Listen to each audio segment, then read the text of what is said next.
ನಮಸ್ತೆ. ಬಲಿಷ್ಠ ಭವ್ಯ ಭಾರತದ ಮನೆಗಳೇ, ಅಶ್ವವೇಗ ವಾಹಿನಿಯ ರಾಷ್ಟ್ರ ದೇವೋಭವ ಕಾರ್ಯಕ್ರಮಕ್ಕೆ ಸ್ವಾಗತ ಸುಸ್ವಾಗತ. ರಾಷ್ಟ್ರ ದೇವೋಭವ ಬಗ್ಗೆ ಬಹಳನೇ ಮಾತಾಡ್ತಾ ಇದ್ದೀವಿ. ಪ್ರತಿ ದಿನಾನೂ ಕೂಡ ರಾಷ್ಟ್ರವನ್ನು ದೈವವಾಗಿ ನಾವು ಯಾಕೆ ಭಾವಿಸಬೇಕು ಅಂತ ಅನ್ನೋದ್ರ ಬಗ್ಗೆ ಪ್ರತಿದಿನ ಕೂಡ ಒಂದೊಂದು ವಿಶೇಷವಾದಂಥ ಸಂಗತಿಗಳನ್ನು ನಿಮ್ಮ ಜೊತೆ ಹಂಚ್ಕೊಳ್ತಾ ಹೋಗ್ತಾ ಇದ್ದೀನಿ. ಅಂಥದ್ರಲ್ಲಿ ಇವತ್ತು ಏನು ಅಂತಂದಾಗ ನಮ್ಮ ರಾಷ್ಟ್ರ ಅಂತಂದಾಗ ನಮ್ಮ ರಾಷ್ಟ್ರಕ್ಕೆ ಅದರದೇ ಆದಂಥ ಒಂದು ಧರ್ಮ ಇದೆ. ಆ ಧರ್ಮ ಅಂದರೆ ಏನು ಅಂತ ಅನ್ನೋದನ್ನು ತಿಳ್ಕೊಳ್ತಾ ಹೋಗೋಣ.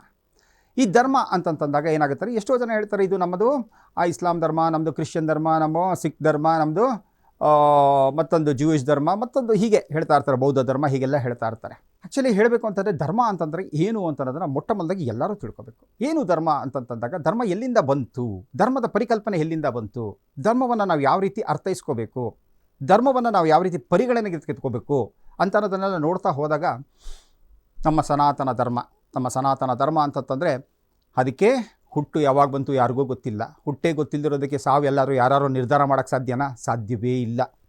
ಯಾಕೆ ಅಂತಂತಂದಾಗ ಈ ಪ್ರಕೃತಿ ಯಾವತ್ತು ಬಂತೋ ಅವತ್ತೇ ಸನಾತನ ಬಂದ್ಬಿಡ್ತು. ಹೆಂಗಪ್ಪ?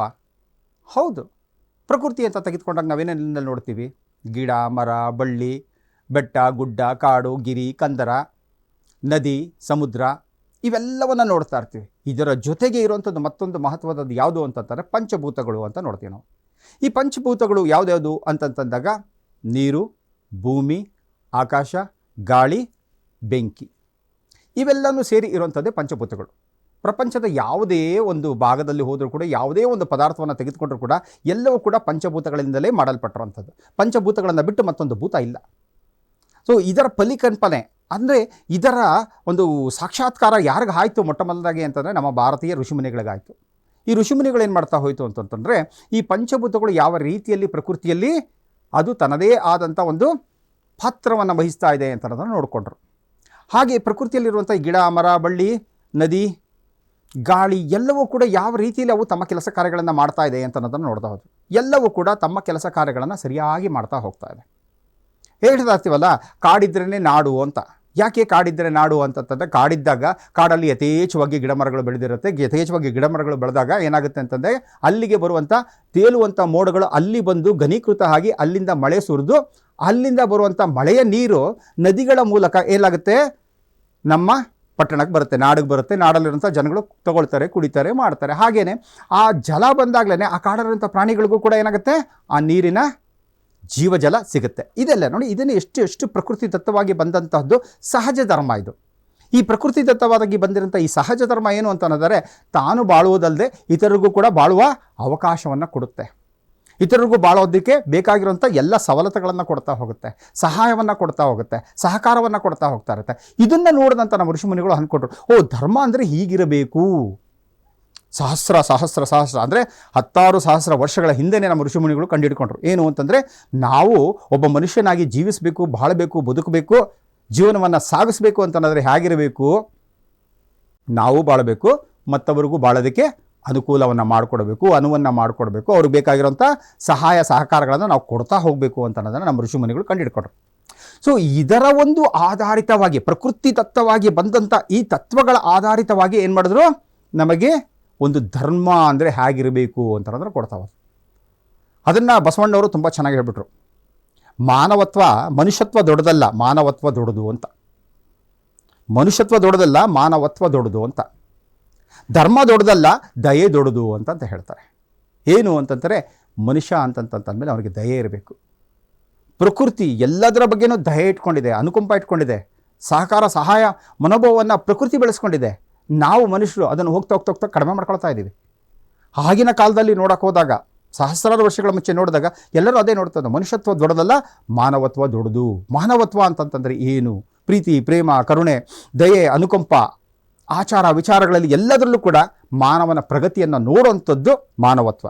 ಧರ್ಮ ಅಂತ ಹೇಳಿ ಎಷ್ಟೋ ಜನ ಏನು ಮಾಡ್ತಾರೆ, ನನ್ನ ಧರ್ಮ ಹೆಚ್ಚು, ನನ್ನ ದೇವರು ಹೆಚ್ಚು ಅಂತ ಅನ್ನೋದಕ್ಕೋಸ್ಕರ ಏನು ಮಾಡ್ತಾರೆ, ಬೇರೆಯವರನ್ನು ಕೊಲ್ಲುವಂಥದ್ದು, ಹಿಂಸೆ ಕೊಳ್ಳುವಂಥದ್ದು, ಅವರ ಧರ್ಮಕ್ಕೆ ಮತಾಂತರ ಮಾಡೋದಕ್ಕೆ ಆಮಿಷಗಳನ್ನು ಒಡ್ಡುವಂಥದ್ದು, ಆಮಿಷಗಳಿಗೆ ಅವರು ಒಪ್ಪಲಿಲ್ಲ ಅಂತಂದಾಗ ಅವ್ರಿಗೆ ಏನು ಮಾಡ್ತಾರೆ, ಅವರಿಗೆ ಬಲಾತ್ಕಾರಗಳನ್ನು ಮಾಡುವಂಥದ್ದು, ಬಲಾತ್ಕಾರಕ್ಕೂ ಒಪ್ಪಲಿಲ್ಲ ಅಂತಾರೆ ಅವ್ರಿಗೆ ಕೊಂದೇ ಬಿಡುವಂಥದ್ದು. ಇಲ್ಲೆಲ್ಲಿದೆ ಧರ್ಮ? ಇಲ್ಲೆಲ್ಲಿದೆ ದಯೆ? ಎಲ್ಲರಿಗೂ ಅವರದೇ ಆದಂಥ ಆಚಾರ ವಿಚಾರಗಳು ಪದ್ಧತಿಗಳಿರುತ್ತೆ. ಅದನ್ನು ಅವ್ರವ್ರು ಅನುಸರಿಸ್ಕೊಂಡು ಹೋಗೋದಕ್ಕೆ ಪಾಲನೆ ಮಾಡ್ಕೊಳ್ಳೋಕ್ಕೆ ನಾವೇನು ಮಾಡಬೇಕು, ಅವರಿಗೆ ಸಹಕಾರವನ್ನು ಕೊಡಬೇಕು. ನನ್ನದೇ ಹೆಚ್ಚು, ನನ್ನದನ್ನೇ ನೀನು ಪಾಲನೆ ಮಾಡಬೇಕು ಅಂತ ಹೇಳೋದಿದೆಯಲ್ಲ, ಅದು ಮುಟ್ಟಾಳತನ. ಆದರೆ ನಮ್ಮ ಸನಾತನ, ನಮ್ಮ ರಾಷ್ಟ್ರಧರ್ಮ ಏನು ಹೇಳುತ್ತೆ, ಎಲ್ಲವೂ ಸರಿ, ಎಲ್ಲರ ನಂಬಿಕೆಯೂ ಸರಿ, ಎಲ್ಲರ ಆಚಾರ ವಿಚಾರಗಳು ಸರಿ.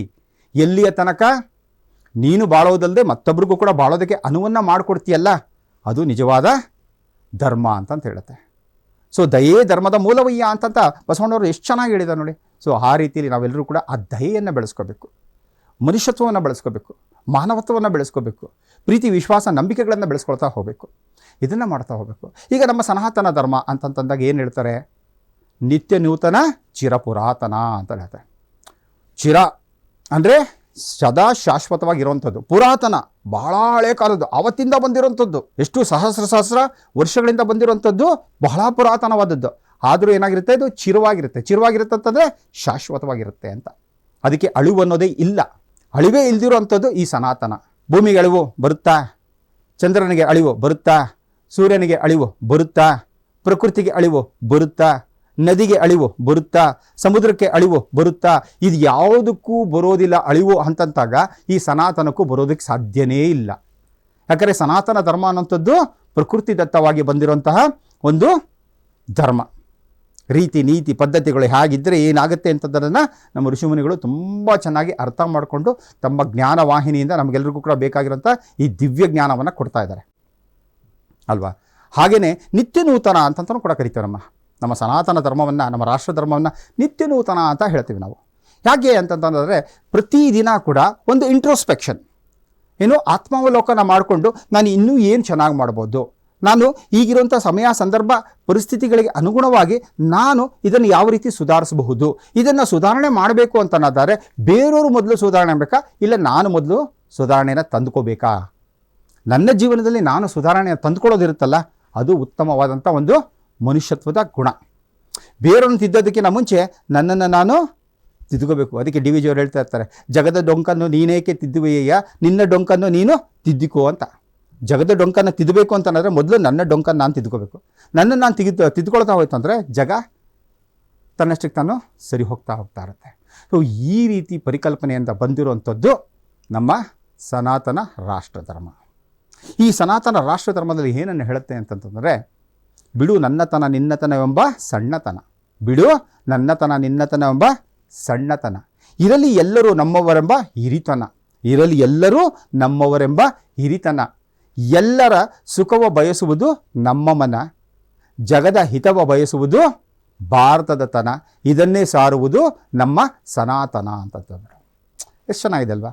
ಎಷ್ಟೋ ಕಡೆ ನೋಡ್ತಾ ಇರ್ತೀವಲ್ಲ ನಾವು, ಎಲ್ಲರೂ ಏನು ಹೇಳ್ಕೊಳ್ತಾ ಇರ್ತಾರೆ, ನಮ್ಮದೇ ದೊಡ್ಡದು, ನಮ್ಮದು ದೊಡ್ಡದು, ನಿಮ್ಮದು ಚಿಕ್ಕದು, ನಮ್ಮದು ಹಿರಿಮೆ, ನಿಮ್ಮದು ಕಿರಿಮೆ, ನಮ್ಮದು ಶ್ರೇಷ್ಠ, ನಿಮ್ಮದು ನಿಕೃಷ್ಟ, ನಮ್ಮದು ಅತಿ ಶ್ರೇಷ್ಠ, ನಿಮ್ಮದು ಅನಿಷ್ಟ. ಈ ರೀತಿಯೆಲ್ಲ ಮಾತಾಡುವಂಥ ಒಂದು ಮನೋಭಾವ ಬೇರೆ ಮತೀಯರಲ್ಲಿ ಹೆಚ್ಚಾಗಿ ನೋಡ್ತಾ ಇದ್ದೀವಿ. ಆದರೆ ನಮ್ಮ ಸನಾತನ ಧರ್ಮದಲ್ಲಿ, ನಮ್ಮ ರಾಷ್ಟ್ರ ಧರ್ಮದಲ್ಲಿ ಎಲ್ಲರೂ ಸಮಾನರು ಅನ್ನುವಂಥ ಭಾವನೆಯನ್ನು ಕೊಡುವಂಥದ್ದು, ಅದೇ ರೀತಿ ಅವ್ರಿಗೂ ಕೂಡ ಆದ್ಯತೆಯನ್ನು ಕೊಡುವಂಥದ್ದು, ಆಧಾರವನ್ನು ಕೊಡುವಂಥದ್ದು, ಅವ್ರಿಗೂ ಕೂಡ ಬಹಳೋದಕ್ಕೆ ಬದುಕೋದಕ್ಕೆ ಬೇಕಾಗಿರುವಂಥ ಎಲ್ಲ ಸಕಲ ಸಂಪತ್ತುಗಳನ್ನು ನಾವು ಅವ್ರ ಜೊತೆ ಹಂಚ್ಕೊಳ್ತಾ ಇರೋವಂಥದ್ದು. ಇಡೀ ಪ್ರಪಂಚದಲ್ಲಿ ಮತ್ತೊಬ್ಬ ಮತೀಯರಿಗೆ ಎಲ್ಲ ರೀತಿಯಲ್ಲೂ ಅನುಕೂಲಗಳನ್ನು ಕೊಟ್ಟು ಅವರೂ ಕೂಡ ಬೆಳೆಯೋದಕ್ಕೆ, ಅವರು ಕೂಡ ಜೀವನದಲ್ಲಿ ಉನ್ನತ ಗತಿಗೆ ಹೋಗೋದಕ್ಕೆ ಸಹಾಯ ಸಹಕಾರವನ್ನು ಮಾಡ್ತಾ ಇರುವಂಥ ಏಕೈಕ ರಾಷ್ಟ್ರ ಅಂತಂದರೆ ಅದು ನಮ್ಮ ಭಾರತ. ಇತಿಹಾಸಗಳನ್ನು ನೋಡಿಬಿಡಿ, ಇತಿಹಾಸಗಳಲ್ಲಿ ಎಲ್ಲದಲ್ಲೂ ಕೂಡ ಅದಿದ್ದೇ ಇರ್ತದೆ. ಸೊ ಹಾಗಾಗಿ ನಾವೇನು ಮಾಡಬೇಕು ಅಂತಂದಾಗ ಇದನ್ನು ಮತ್ತಷ್ಟು ಮಗದಷ್ಟು ನಾವೆಲ್ಲರೂ ಕೂಡ ಬೆಳೆಸ್ಕೊಳ್ತಾ ಹೋಗಬೇಕು. ಏನು ನನ್ನತನ ನಿನ್ನತನ ಸಣ್ಣತನ ಬಿಟ್ಟುಬಿಡಬೇಕು, ಇರಲಿ ಎಲ್ಲರೂ ನಮ್ಮವರೆಂಬ ಹಿರಿತನ, ಆ ಹಿರಿತನವನ್ನು ಬೆಳೆಸ್ಕೊಳ್ತಾ ಹೋಗಬೇಕು. ಹಿರಿತನವನ್ನು ಬೆಳೆಸ್ಕೊಳ್ತಾ ಹೋಯ್ತು ಅಂತಂದರೆ ಎಲ್ಲರಲ್ಲೂ ಕೂಡ ಆ ಒಂದು ಮಧುರ ಬಾಂಧವ್ಯ ಬೆಳೀತಾ ಹೋಗುತ್ತೆ. ಅದು ನಾವೊಬ್ಬರೇ ಬೆಳೆಸ್ಕೊಳ್ಳೋದಲ್ಲ, ಬೇರೆಯವರು ಬೆಳೆಸ್ಕೋಬೇಕು. ಈ ವಾಹಿನಿಯ ಮೂಲಕ ಯಾರು ಈ ಕಾರ್ಯಕ್ರಮ ನೋಡ್ತಾ ಇದ್ದಾರೋ ಪ್ರತಿಯೊಬ್ಬರೂ ಕೂಡ ಅವರು ಯಾವುದೇ ಮತಕ್ಕೆ ಸೇರಿದವರಾಗಿರಬಹುದು, ಯಾವುದೇ ಪಂಥಕ್ಕೆ ಸೇರಿದವರಾಗಿರಬಹುದು, ಯಾವುದೇ ಜಾತಿ ವರ್ಗಗಳಿಗೆ ಸೇರಿದವರಾಗಿರ್ಬೋದು, ಎಲ್ಲರೂ ಕೂಡ ಏನು ಬೆಳೆಸ್ಕೋಬೇಕು ಇನ್ನು ಮುಂದೆ, ನಾವೆಲ್ಲರೂ ಒಂದು ನಡೆಯುವ ಜೀವನದಲ್ಲಿ ಮುಂದು ಅನ್ನುವಂಥ ಒಂದು ಭಾವನೆಯಿಂದ ಈ ಒಂದು ಇದನ್ನು ಬೆಳೆಸ್ಕೊಳ್ತಾ ಹೋಗಬೇಕು. ಏನು ಎಲ್ಲರೂ ನಮ್ಮವರು. ನೋಡಿ, ನಾವು ಭಾರತೀಯರು ಮಾತ್ರ ಇಡೀ ಪ್ರಪಂಚದಲ್ಲಿರೋ ಎಲ್ಲ ಜನಾಂಗಕ್ಕೂ ಕೂಡ ಅವರ ಸುಖವನ್ನು ಬಯಸ್ತೀವಿ ನಾವು. ಸರ್ವೇ ಜನ ಸುಖಿನೋ ಭವಂತು ಸನ್ಮಂಗಳಾನಿ ಭವಂತು ಅಂತ ಹೇಳುವಂಥ ಏಕೈಕ ರಾಷ್ಟ್ರ ಪ್ರಪಂಚದಲ್ಲಿ ಈ ಭಾರತ. ಎಲ್ರಿಗೂ ಕೂಡ ನಾವು ಸುಖವನ್ನು ಬಯಸ್ತೀವಿ. ಎಲ್ಲರೂ ಕೂಡ ಚೆನ್ನಾಗಿರಲಪ್ಪ, ಎಲ್ಲರೂ ಕೂಡ ಚೆನ್ನಾಗಿರಲಿ, ಎಲ್ಲ ಪ್ರಾಣಿ ಪಕ್ಷಿಗಳು ಕೂಡ ಚೆನ್ನಾಗಿರಲಿ ಅಂತಂತ ಹೇಳ್ತೀವಿ, ಎಲ್ಲ ಗಿಡ ಮರಗಳು ಚೆನ್ನಾಗಿರಲಿ ಅಂತಂತ ಹೇಳ್ತೀವಿ, ಎಲ್ಲ ಗಿರಿ ಕಂದರಗಳು ಕೂಡ ಚೆನ್ನಾಗಿರಲಿ ಅಂತಂತ ಹೇಳ್ತೀವಿ. ಈ ಪ್ರಕೃತಿಯಲ್ಲಿರುವಂಥದ್ದು ಎಲ್ಲವೂ ಕೂಡ ಚೆನ್ನಾಗಿರಲಿ ಅಂತ ಹೇಳುವಂಥ ಒಂದು ಉತ್ಕೃಷ್ಟ ಮನೋಭಾವ ಯಾರಲ್ಲಿದೆ? ಅದು ನಮ್ಮಲ್ಲಿ ಇದೆ. ಜಗದ ಹಿತವ ಬಯಸುವುದು ಭಾರತದ ತನ. ಜಗತ್ತಿನ ಯಾವುದೇ ರಾಷ್ಟ್ರ ಆಗಿರ್ಬೋದು, ಅದು ನಮ್ಮ ಶತ್ರು ರಾಷ್ಟ್ರ ಆಗಿದ್ರೂ ಕೂಡ ಆ ರಾಷ್ಟ್ರ ಚೆನ್ನಾಗಿರಲಿ ಅಂತ ಹೇಳುವಂಥದ್ದು ಒಂದೇ ಒಂದು ಏಕೈಕ ರಾಷ್ಟ್ರ, ಈ ನನ್ನ ಭಾರತ. ಆ ರಾಷ್ಟ್ರ ನಮಗೆ ಏನೇ ಒಂದು ತೊಂದರೆ ಕೊಟ್ಟಿದ್ರು ಕೂಡ ಆ ರಾಷ್ಟ್ರ ಚೆನ್ನಾಗಿರಲಿ ಅಂತ ಬಯಸುವಂಥದ್ದು ಈ ಭಾರತದ ತನ. ಸೊ ಇದನ್ನೇ ಹೇಳಿಕೊಡುವುದು ನಮ್ಮ ಸನಾತನ ಇದನ್ನೇ ಹೇಳ್ಕೊಡ್ತಾ ಇರುತ್ತೆ. ಯಾವುದೇ ರೀತಿಯಲ್ಲೂ ಕೂಡ ಮತ್ತೊಬ್ಬರಿಗೆ ತೊಂದರೆಯನ್ನು ಕೊಡುವಂಥದ್ದು, ಮತ್ತೊಬ್ಬರಿಗೆ ನಷ್ಟವನ್ನು ಉಂಟು ಮಾಡುವಂಥದ್ದು, ಮತ್ತೊಬ್ಬರಿಗೆ ಮೋಸವನ್ನು ಮಾಡುವಂಥದ್ದು, ಮತ್ತೊಬ್ಬರಿಗೆ ಕೆಡುಕನ್ನು ಬಯಸುವಂಥದ್ದು ಅದು ಇಲ್ಲವೇ ಇಲ್ಲ ಈ ಸನಾತನದಲ್ಲಿ. ಪ್ರಕೃತಿ ಒಂದರಿಂದ ಮತ್ತೊಂದಕ್ಕೆ ಕೆಡುಕನ್ನು ಬಯಸುತ್ತಾ ಇಲ್ಲ. ಅದು ಪ್ರಕೃತಿ ದತ್ತವಾಗಿ ಏನನ್ನ ಮಾಡಬೇಕು ಅದನ್ನು ಮಾಡ್ತಾ ಹೋಗ್ತಾ ಇರುತ್ತೆ, ಬೆಳೀತಾ ಹೋಗ್ತಾ ಇರುತ್ತೆ, ಜೊತೆಗೆ ಬಂದವರನ್ನೆಲ್ಲ ಬೆಳೆಸ್ತಾ ಹೋಗ್ತಾ ಇರ್ತದೆ, ಜೊತೆಗೆ ಬಂದವರೆಲ್ಲ ಅವರನ್ನು ಕೂಡ ಮುಂದೆ ಜೀವನದಲ್ಲಿ ಅವ್ರನ್ನು ಕೂಡ ಸಾಗಿಸ್ತಾ ಹೋಗ್ತಾ ಇರ್ತದೆ, ಎಲ್ರಿಗೂ ಕೂಡ ಅನುಕೂಲಗಳನ್ನು ಮಾಡಿಕೊಡ್ತಾ ಇರ್ತದೆ.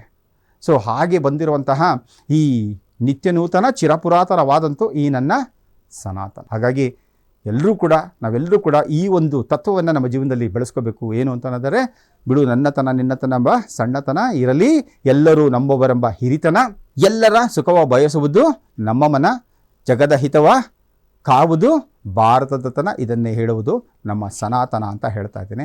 ಹಾಗಾಗಿ ಎಲ್ಲರೂ ಕೂಡ ಈ ಒಂದು ಉತ್ತಮ ಮನೋಭಾವವನ್ನು ಬೆಳೆಸ್ಕೊಳ್ತಾ ಹೋಗೋಣ, ಉತ್ಕೃಷ್ಟವಾದಂಥ ಮನೋಭಾವವನ್ನು ಬೆಳೆಸ್ಕೊಳ್ಳೋಣ. ಎಲ್ಲರೂ ಕೂಡ ಬಾಳಬೇಕು, ಬದುಕಬೇಕು, ಎಲ್ರಿಗೂ ಕೂಡ ಬದುಕೋದಕ್ಕೆ ಬಾಳೋದಕ್ಕೆ ಅನುವನ್ನು ಮಾಡಿಕೊಡಬೇಕು. ಇಂಥವಂಥ ಉತ್ತಮವಾದಂಥ ಗುಣವನ್ನು ನಾವು ಬೆಳೆಸ್ಕೊಂಡು ಹೋದಾಗ ಖಂಡಿತವಾಗ್ಲೂ ಕೂಡ ನೀವು ಎಲ್ಲರೂ ಕೂಡ ಚೆನ್ನಾಗಿರೋಕ್ಕೆ ಸಾಧ್ಯ. ಈ ನಮ್ಮ ರಾಷ್ಟ್ರದಿಂದ ಹೋಗುವಂಥ ಈ ದಿವ್ಯ ಸಂದೇಶ ಇಡೀ ಪ್ರಪಂಚದಾದ್ಯಂತ ಎಷ್ಟೋ ಬೇರೆ ಬೇರೆ ಮತೀಯರು, ಬೇರೆ ಬೇರೆ ಪಂಥದವರು, ಬೇರೆ ಬೇರೆ ಜನಾಂಗದವರು ಇವತ್ತು ನಮ್ಮ ಭಾರತದ ಈ ತತ್ವವನ್ನು ಅಳವಡಿಸ್ಕೊಳ್ಳೋದಕ್ಕೆ ಬಹಳಷ್ಟು ಶ್ರಮ ಪಡ್ತಾ ಇದ್ದಾರೆ, ಬಹಳಷ್ಟು ಪ್ರಯತ್ನ ಪಡ್ತಾ ಇದ್ದಾರೆ. ಒಂದೊಂದು ಸಲ ಕೂಡ ಈ ಒಂದು ವಿಚಾರಗಳನ್ನು ಅವರು ತಮ್ಮ ಸಮಾಜದಲ್ಲಿ ಈ ಒಂದು ವಿಚಾರಧಾರೆಗಳನ್ನು ಅವರು ಕೂಡ ತರ್ತಾ ಇದ್ದಾರೆ. ಇವತ್ತು ನನಗೂ ಬಹಳಷ್ಟು ಕೇಳ್ತಾ ಇರ್ತೀನಿ, ಫಾರಿನರ್ಸು ಅವರು ಇವರೆಲ್ಲ ಮಾತಾಡೋದೆಲ್ಲ ಕೇಳ್ತಾ ಇರ್ತೀನಿ. ನಮ್ಮ ಸಾಧು ಸಂತರು ನಮ್ಮ ಭಾರತದಿಂದ ಬೆಂಗಳೂರಿಂದ ಹೋಗುವಂಥ ಅನೇಕ ಸಾಧು ಸಂತರು ಪ್ರಪಂಚದಾದ್ಯಂತ ಹೋಗಿ ಎಲ್ಲರಲ್ಲೂ ಕೂಡ ಈ ಒಂದು ಉತ್ತಮ ಮನೋಭಾವವನ್ನು ತರ್ತಾ ಇದ್ದಾಗ ಅವ್ರಿಗೆಲ್ಲ ಆಶ್ಚರ್ಯ ಆಗುತ್ತೆ.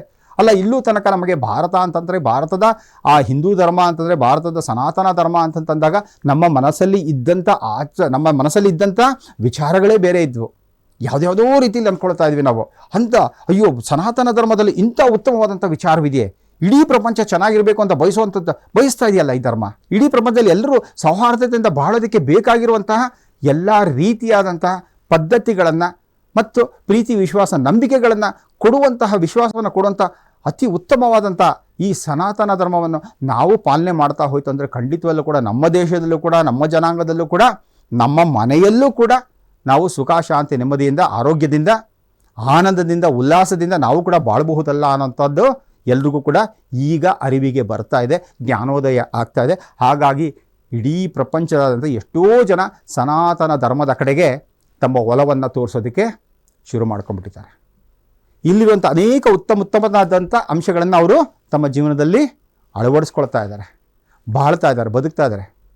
ಹಾಗಾಗಿ ಎಲ್ಲರೂ ಕೂಡ ನಮ್ಮ ಸನಾತನ ಧರ್ಮಕ್ಕೆ ನಾವೆಲ್ಲರೂ ಕೂಡ ಅತ್ಯುತ್ತಮವಾದಂತಹ ಗೌರವ ಮರ್ಯಾದೆಯನ್ನು ಕೊಟ್ಟು ಅದನ್ನು ಜೀವನದಲ್ಲಿ ಅಳವಡಿಸ್ಕೊಂಡು ಎಲ್ಲರೂ ಕೂಡ ಸುಖ, ಶಾಂತಿ, ನೆಮ್ಮದಿಯಿಂದ ಬಾಳೋಣ. ಅದಕ್ಕೆ ನಮ್ಮ ಭಾರತಾಂಬೆ ಸದಾ ಹಾರೈಸ್ತಾ ಇರ್ತಾಳೆ. ಹಾಗಾಗಿ ಜೈ ಕನ್ನಡಾಂಬೆ, ಜೈ ಭಾರತಾಂಬೆ, ಜೈ ಹಿಂದ್.